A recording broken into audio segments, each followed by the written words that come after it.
Matapos ang napakahabang lakad, narating ko rin yung lugar kung saan yung mayroon tayong isang tao dito sa taas ng bundok na tutulungan. At ito nga guys, pupunta natin ang kanyang bahay. Ito nga guys, oh. Magandang hapon po. Magandang hapon po. Ay, kumusta po? Kumusta po ang kalagayan nyo dito? Ay, naku guys. Tingnan nyo po ang kalagayan ng bahay nila, oh.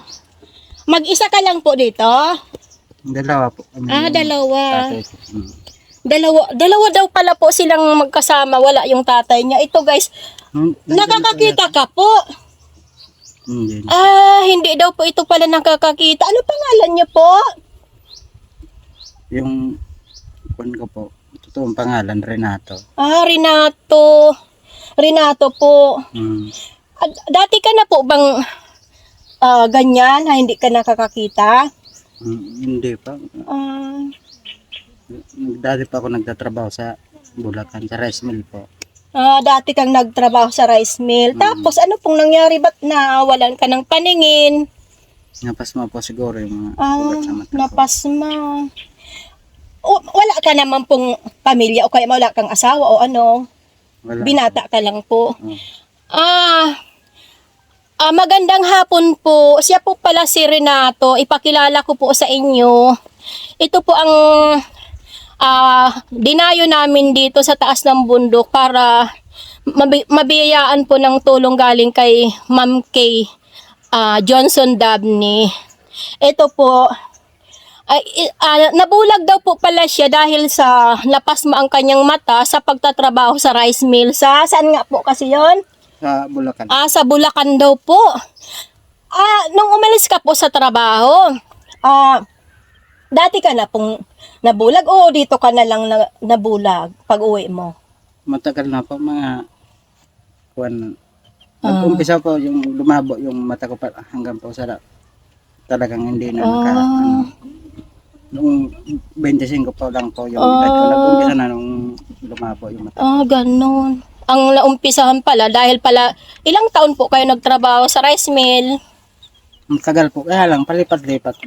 Palipat-lipat naman. Ang dahilan po pala ng kanyang pagkabulag, pagkapasma ng mata sa trabaho sa rice mill, siguro po nakakaligo siya ng pagod o kaya nabasa ang mata niya, napasma po. Siya naman po pala ay wala naman, siya lang at ang kanyang tatay. Tingnan nyo po guys ang kalagayan ng kanyang bahay. Ganito po ang kalagayan nila guys. Ngayon po, ito ay dahil tayo ay nagbibigay po ng tulong sa mga higit na nangangailangan ng tulong sa tulong po ni Ma'am KD Dabney. Hintayin niyo po ako dito, kuya, at mayroon po tayong sorpresang ibibigay sa inyo. Ayun po. Ayan po.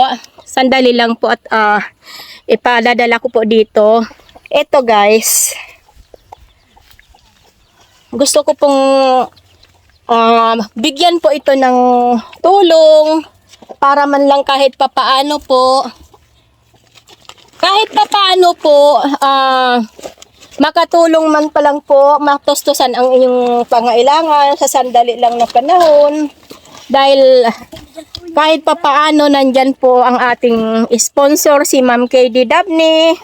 Ayan po ang kanilang tulong. Ito po Kuya Renato, nandito po ang ating tulong, hatid tulong galing sa ating kaibigan, sa ating sponsor, si Ma'am KD Dabney. Ayan po, nandyan po kompleto na po yan. Oh. May bigas po tayo, may mga grocery, konting grocery.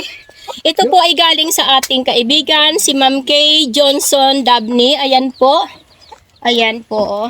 Ito po, isa na naman pong pamilyang Pilipino ang natulungan natin sa paraan na sponsor ni Ma'am Kay Johnson Dabney. Ito po si Kuya Renato. Ayan po. natulungan natin kahit napakataas po ng bundok na inakyat natin at napakalayo. Maraming salamat at nakarating ang ating tulong.